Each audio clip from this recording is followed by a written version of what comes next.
Então convido você para abrir a sua Bíblia, já está aí, para nós avaliarmos hoje uma das menores cartas que nós temos da Bíblia, alguns versículos apenas, né? Quando acontece assim, a gente trata versículo, não capítulo, né? Versículos. Então abra aí, para a gente entender esse contexto, já que nós já temos a nossa visão da primeira carta, do contexto. As três cartas são cartas que a gente podia chamar de apologéticas, em defesa da fé, do Evangelho, e o tom da segunda carta é importante para nós seguirmos dentro daquilo que nós estudamos na primeira carta. Segunda João. Antes, meus irmãos, precisamos saber que nós estamos diante de uma epístola que sempre indica alguma espécie de comunicação escrita, não é? Uma carta enviada para uma comunidade de fé, ou para um grupo de comunidades de fé, ou para uma região, que é o caso aqui das três cartas. Estamos trabalhando então nesse bloco, primeira, segunda e terceira João, de cartas chamadas gerais, ou universais, né? Que tinha o objetivo de alcançar uma comunidade maior, não apenas uma comunidade específica, como Paulo escreveu à igreja de Roma, como Paulo escreveu aos Efésios, cidade de Éfeso, como Paulo escreveu à igreja de Corinto, uma comunidade específica com um contexto específico. Nós estamos diante de uma carta que é para uma região, não é? É bom a gente lembrar que as cartas desse tipo que nós temos no Novo Testamento, nós temos aí Tiago, que é uma carta assim geral, né? 1ª e 2ª Pedro, 1ª, 2ª e 3ª João e Judas, são cartas chamadas cartas gerais. Nós estudamos em 1 João, sabemos que João, o apóstolo, escreveu aproximadamente nos anos 90 depois de Cristo, né? E alguns detalhes dessa carta são relevantes.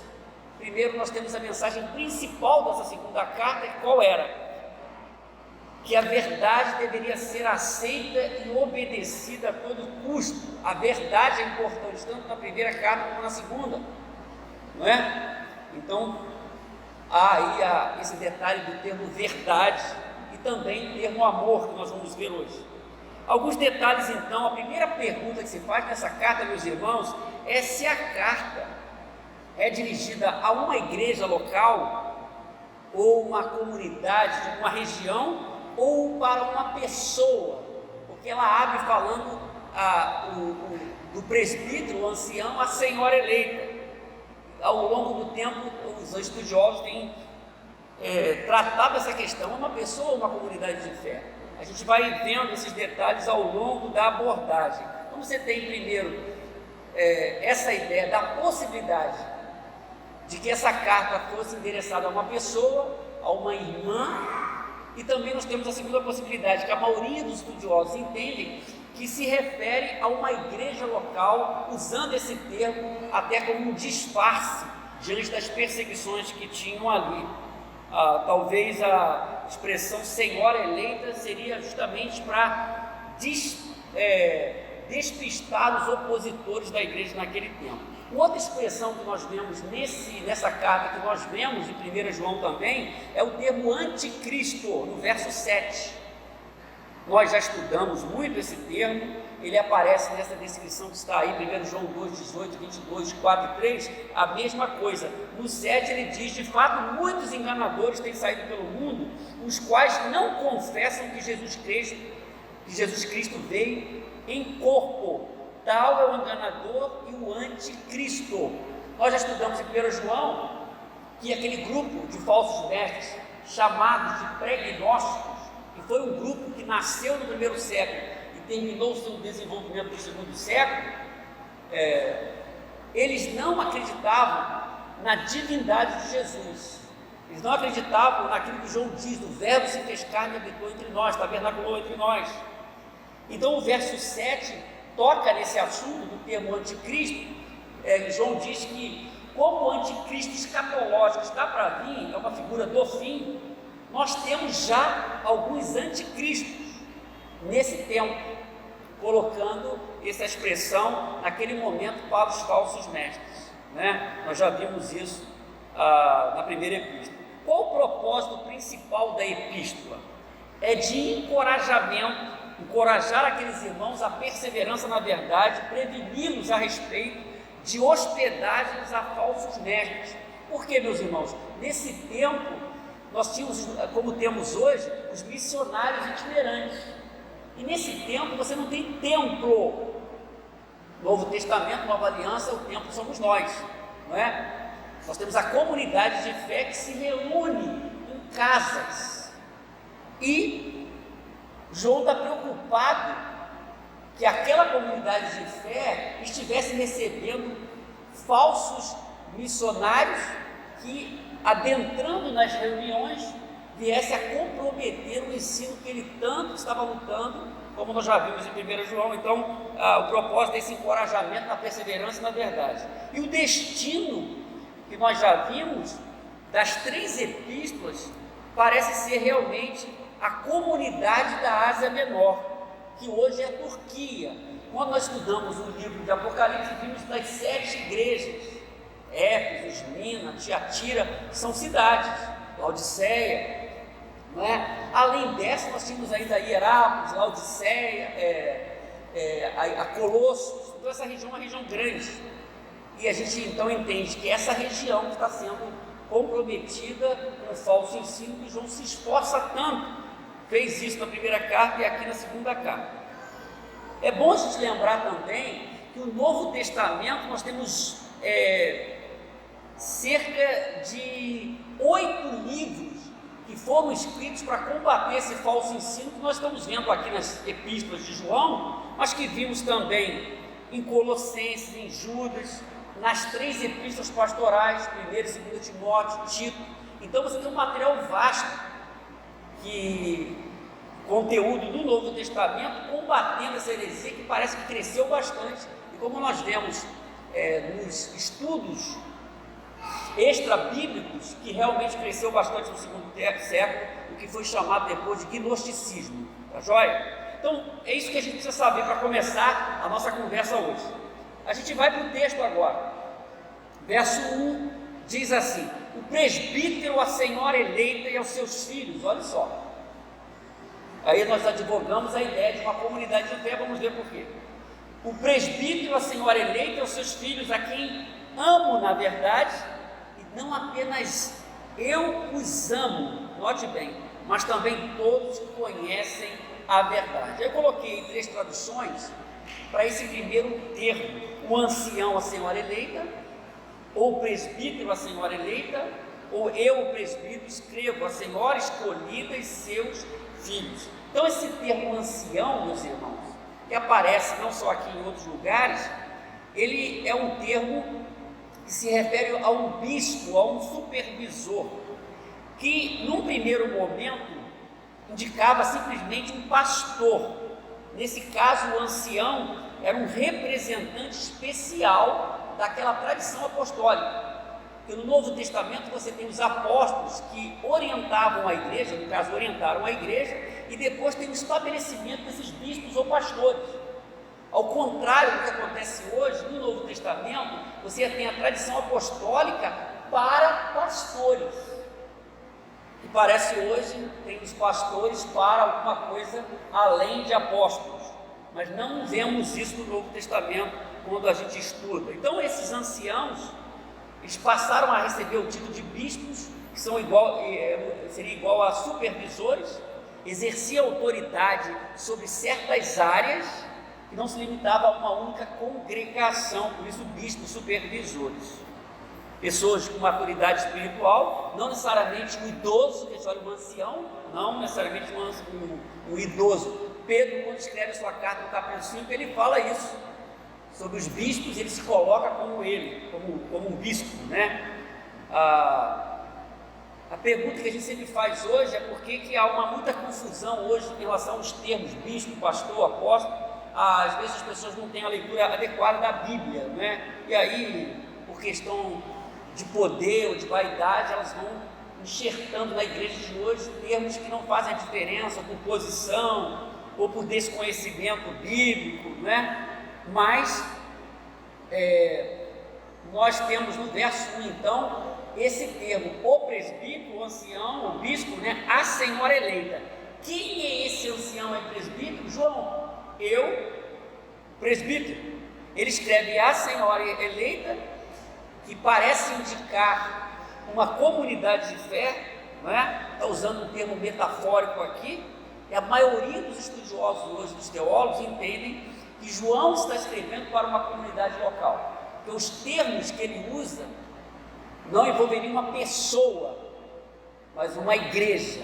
Quando nós vamos estudar a terceira João, a gente vê que é uma pessoa, Gaio. Os termos são bem diferentes, os detalhes mostram isso, né? A linguagem de João não é apropriada para uma pessoa aqui, se fosse, seria uma pessoa viúva, né? Mas não é o caso aqui. O verso 2 diz assim, meus irmãos, olha só: por causa da verdade que permanece em nós, estará conosco para sempre. É uma saudação inicial. Eu escrevo a senhora eleita, e por causa da verdade que permanece em nós, estará em nós, verso 2. O que a gente vê aqui? Dois detalhes importantes nessa saudação. Eu quero aqui já fazer os destaques ao longo da nossa meditação. Primeira coisa que a gente vê é que a verdade é a base do amor. Ele coloca aqui: por causa da verdade que permanece em nós, estará conosco para sempre. Então, João nunca separou, nem na primeira carta, nem agora, a verdade e amor, né? Vivemos em amor e ouvimos a verdade de Deus.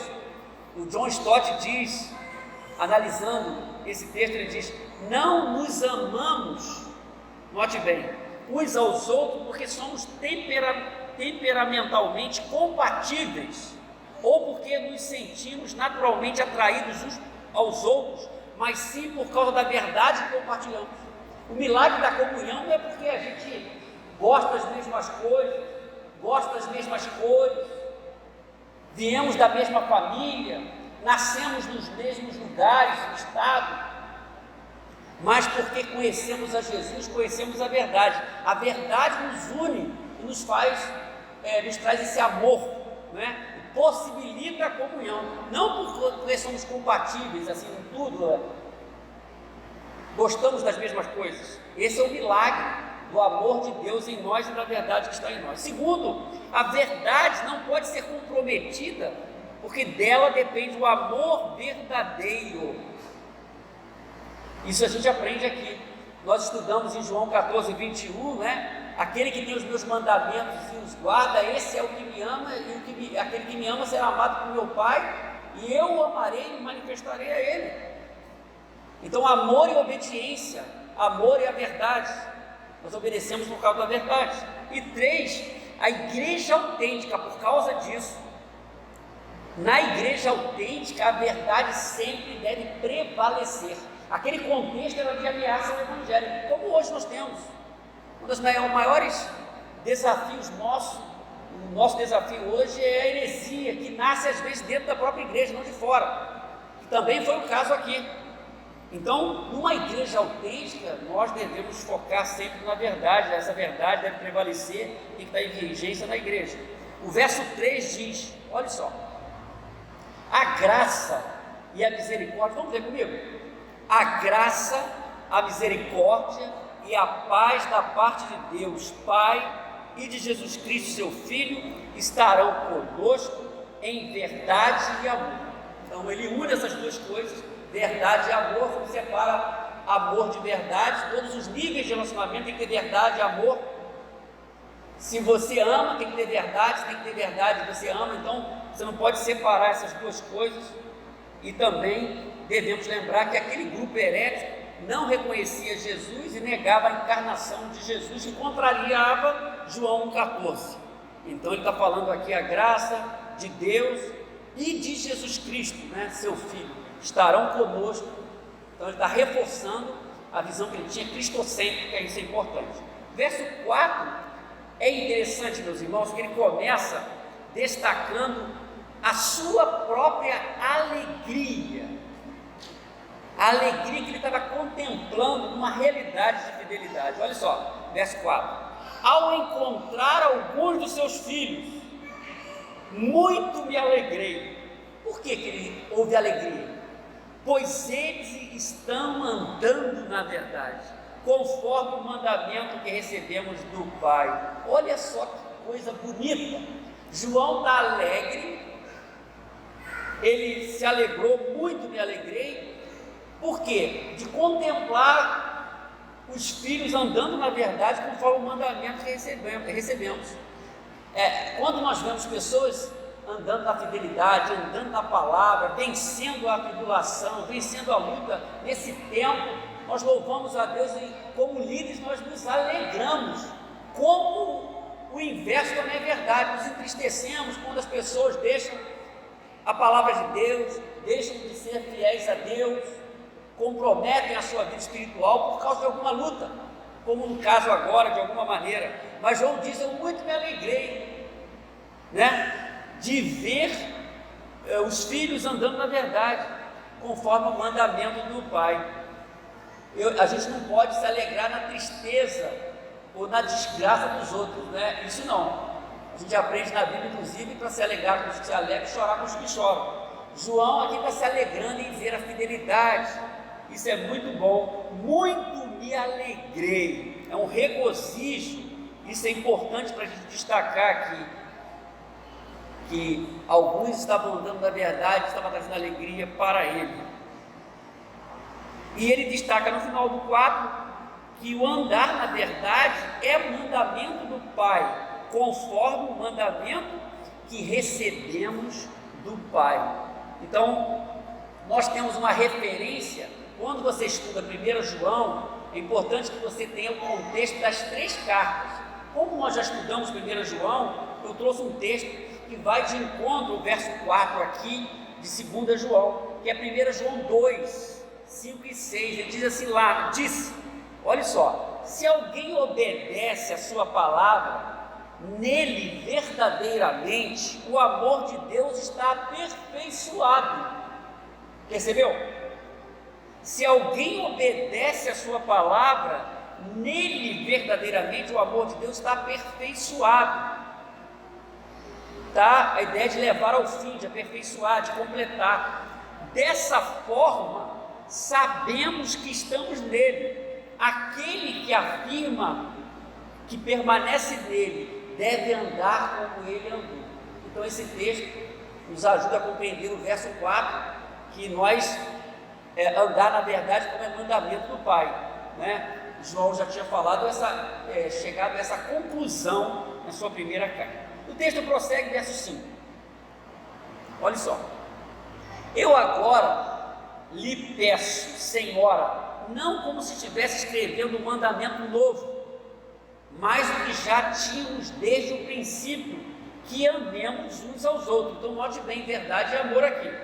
Desde o princípio a gente pode entender, o mandamento não é novo, porque Jesus já tinha ensinado sobre ele, o mandamento do amor, O discípulo deve amar.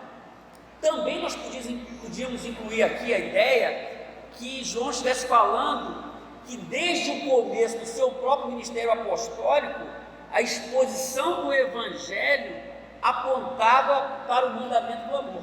A gente pode ter essas duas visões, que a gente crê que ele realmente ensinou o mandamento do amor, que Jesus ensinou. No Novo Testamento está bem claro, O verso 6 diz assim, vamos avançar: e este é o amor, que andemos em obediência aos seus mandamentos. Já ficou claro isso, tanto na primeira carta como está ficando aqui. Como vocês já têm ouvido desde o princípio, o mandamento é este, que vocês andem em amor. Então o mandamento é esse, andar em amor. Lá em João, no Evangelho, você tem aí João 15, 10, vai aparecer aí. Jesus disse assim: se vocês obedecem aos meus mandamentos, permanecerão no seu amor, assim como tenho obedecido aos mandamentos do meu Pai, e em seu amor permaneço. O que é um discipulado, meus irmãos? Qual é o comportamento do discípulo? É seguir o exemplo de Jesus. Em nossa caminhada de fé, quanto mais a gente se aproxima de Jesus em relação à sua vida, que é reproduzida em nós, mais nós estamos acertando como discípulos. Jesus está dizendo que ele tem obedecido os mandamentos do seu Pai e permanecido nesse amor, que é um sinal para nós também, é importante, a obediência e o amor. O Henry Blackcave tem uma frase que se encaixa muito aí, que ele diz assim, num livro chamado Conhecendo Deus e Fazendo a Sua Vontade, ele diz: se você tem um problema para obedecer a Deus, na verdade você tem um problema com o seu amor a Deus. Pensa um pouquinho nessa frase. Se você tem um problema para obedecer a Deus, tem gente que está no ambiente da fé, mas não consegue obedecer. Será por quê? Ele diz aqui, na verdade, você tem um problema com o seu amor a Deus. Novamente eu digo isso na relação conjugal, na relação que nós temos com as pessoas. Se nós amamos, né? O amor está ligado a esse comportamento aqui. O nosso amor a Deus nos leva a obedecer a Deus. Será que nós amamos mesmo? João 14:21. Quem tem os meus mandamentos guarda, esse é o que me ama. O que Jesus está falando? Se a pessoa não ama, não obedece, que tipo de relacionamento tem com Deus? É um relacionamento meio light, meio superficial, né? Então tem que entender que tipo de relacionamento eu tenho. Eu estou pronto a obedecer a Deus como discípulo, num mundo desobediente. Então, o que a gente pode sintetizar até aqui, meus irmãos, sobre amor e verdade? Diante de Deus, note bem, diante de Deus, nossa atitude deve ser sempre de obediência. Diante do próximo, nossa atitude deve ser de amor. Diante dos falsos ensinos, que é o contexto aqui, nossa atitude deve ser de resistência. O que João estava falando, tanto na primeira carta, na segunda, na terceira, é isso, vamos resistir esse negócio aí que não é evangelho. Hoje nós temos que resistir também esse negócio que muitas vezes não é o evangelho, onde as pessoas não expõem a Bíblia mais, mas fala de repente como você se pode sentir bem, mas não expõe a palavra de Deus. Então até aqui, é esse o caminho que a gente pode seguir e pode guardar. Verso 7 ao verso 9, vamos ler agora, verso 7 ao 9, avançando aí. De fato, aí ele vai tocar no assunto que é importante também aqui. De fato, muitos enganadores têm saído pelo mundo. Nós já citamos esse texto lá no começo, na introdução. Os quais não confessam que Jesus veio em corpo. O que significa? Eles não acreditavam que o homem Jesus era Deus, como na tradição apostólica, a divindade. Paulo fala isso aos Colossenses: nele habita corporalmente toda a plenitude da divindade. Como eles achavam que a matéria era má, era impossível o contato de uma ordem celestial qualquer com o corpo de um homem que era mau, que a matéria era má. Eles não concebiam então a visão de que Jesus era o que os apóstolos diziam que ele era. Por isso eles dizem: são enganadores, porque não confessam que Jesus veio no corpo. E como nós vimos, ele veio por água e sangue. Lembram bem a expressão do primeiro? É bom a gente estudar a Bíblia, né, irmão? Lá ele fala que ele veio por água e sangue, não só por água. Isso significa que ele estava no batismo. Esse é o meu filho amado, a pomba que aparece, a voz do céu que testifica: esse é meu filho mesmo. Só que esse é Deus, se manifesta como atributos divinos, que vai para a cruz também.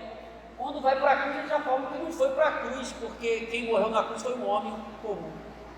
Então, quebrando todo o processo do Evangelho, nós já vimos isso em 1 João. O texto aqui continua: tal é o enganador e o anticristo. Verso 8, aí ele diz: olha, tenham cuidado para que vocês não destruam o fruto do nosso trabalho, todo o empenho apostólico, pastoral, daqueles que ensinavam a igreja, antes sejam recompensados plenamente.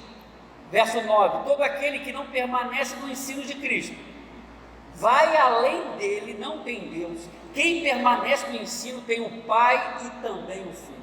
Quem permanece no ensino esse ensino de Deus correto, tem o pai e o filho. O cara vem, só tem o pai, não tem o filho, está complicado, né? O verso 7 aponta para uma constatação: os enganadores têm saído pelo mundo, verso 7. De fato, muitos enganadores têm saído pelo mundo. Meus irmãos, desde o primeiro século, nós temos mais de 2000 anos de história do cristianismo. Tantas heresias vieram e foram, surgiram novamente com novas roupagens, surgem hoje.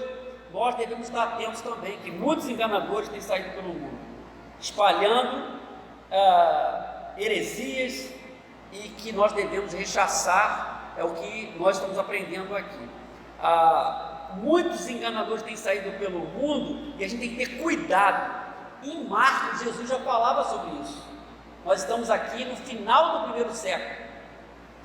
Lá, bem antes, Jesus disse em Marcos: pois aparecerão falsos cristos. Marcos 13, 22 e 23, não está aí, você pode anotar. Marcos 13, 22 e 23. Pois aparecerão falsos cristos e falsos profetas que realizarão sinais. Então note bem, sinal de poder não significa que a pessoa pertence a Deus. Nós já vimos isso no Apocalipse.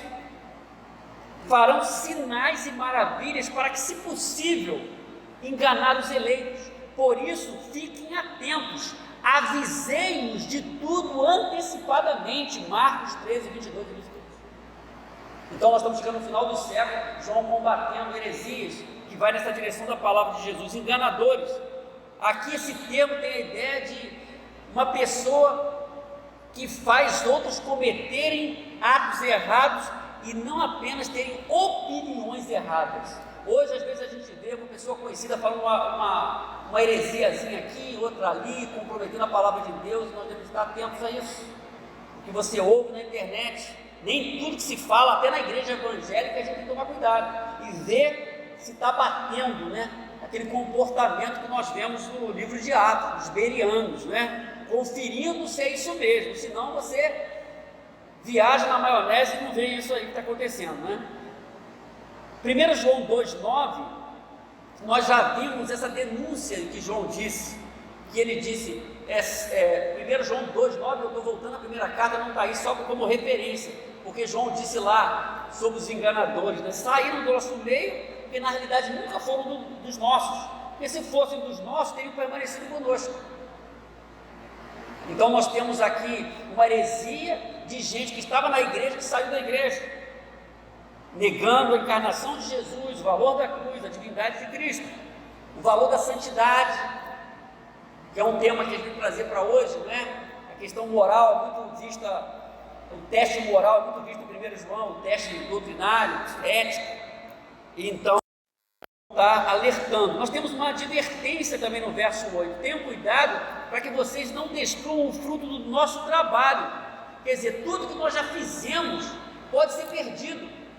É como numa realidade local que a gente ensina aqui nessa classe, os primeiros passos, a gente ensina sobre maturidade, batiza, e de repente a pessoa dá alguma coisa na cabeça dela e ela abraça outro ensino, outra realidade, a gente fica triste.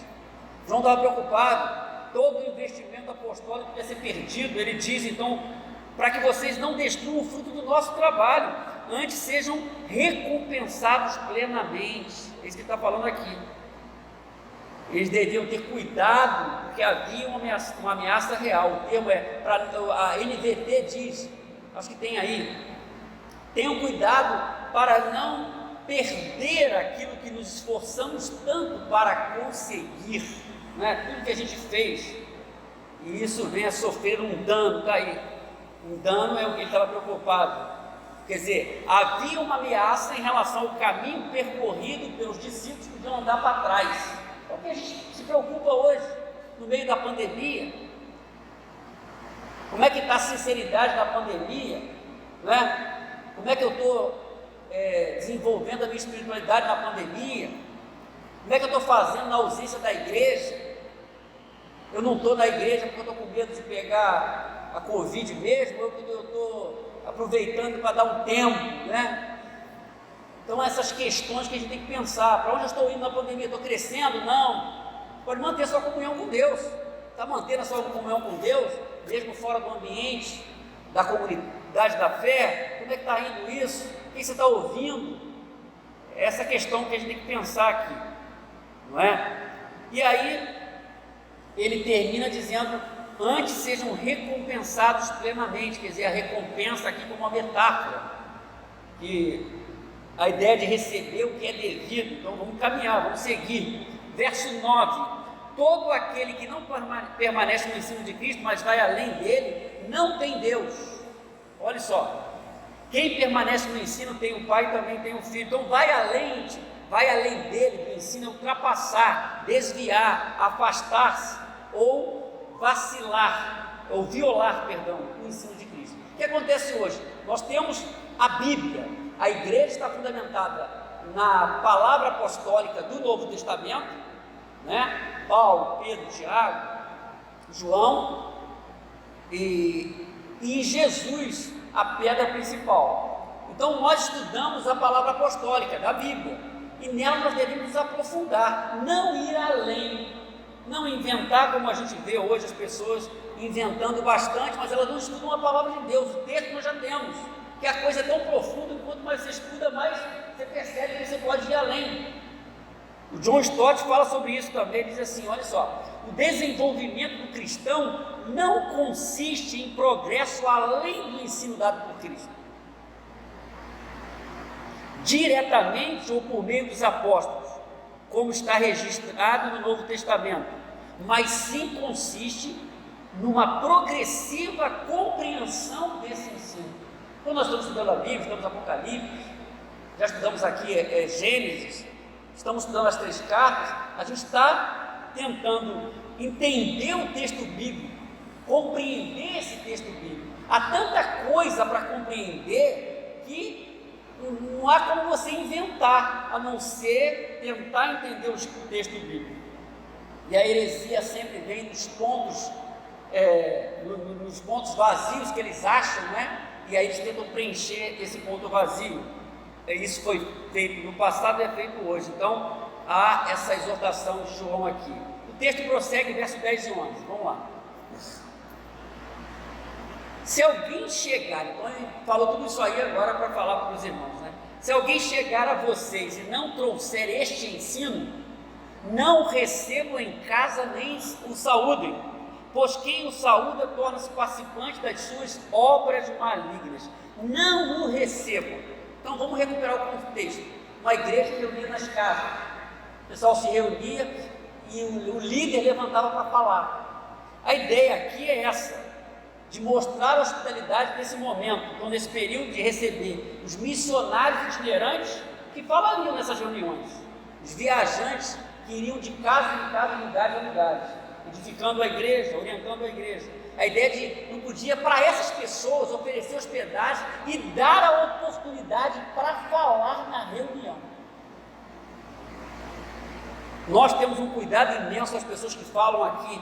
Se fala uma heresia, vai falar uma vez só, não vai falar mais. Nós já tivemos casos aqui, uma besteirinhazinha assim, um negócio meio esquisito aqui, né? Aí, isso aqui não tem esse culto, porque nós zelamos pela palavra de Deus. Tem que ser melhor do que a gente fala aqui. E não pode ser heresia, senão está difícil. Nós zelamos tanto, estudamos tanto a palavra de Deus, e essa era a preocupação de João. Se o camarada chegar aí com essa visão, não trazendo Cristo, não reconhecendo que ele vem em carne, não entendendo o papel de Jesus na salvação, não recebam nas reuniões, não deixe ninguém falar na reunião. Às vezes a gente não vê essa preocupação em muitas comunidades de fé. Qualquer pessoa fala, qualquer heresia é falada, e as pessoas dizem amém. Não pode ser assim, porque a Bíblia nos ensina, amém, irmãos? Coisa boa, né? Amém, é por aí então os irmãos não podiam dar a boa acolhida, como era o costume dos verdadeiros missionários. O que acontecia nesse momento? Os missionários itinerantes verdadeiros, eles eram recebidos, tinham hospitalidade e davam recursos financeiros para eles seguirem a viagem. Nós vamos ver esse contexto na 3ª carta a Gaio. A esses homens de Deus deveriam ter um cuidado, mas esses outros não podiam receber nem da palavra, porque eram falsos mestres e não podiam participar daquilo. A ideia de João aqui, né? Ter comunhão com isso, ter comunhão com essas pessoas. E por fim, meus irmãos, de 12 a 13, vamos ver?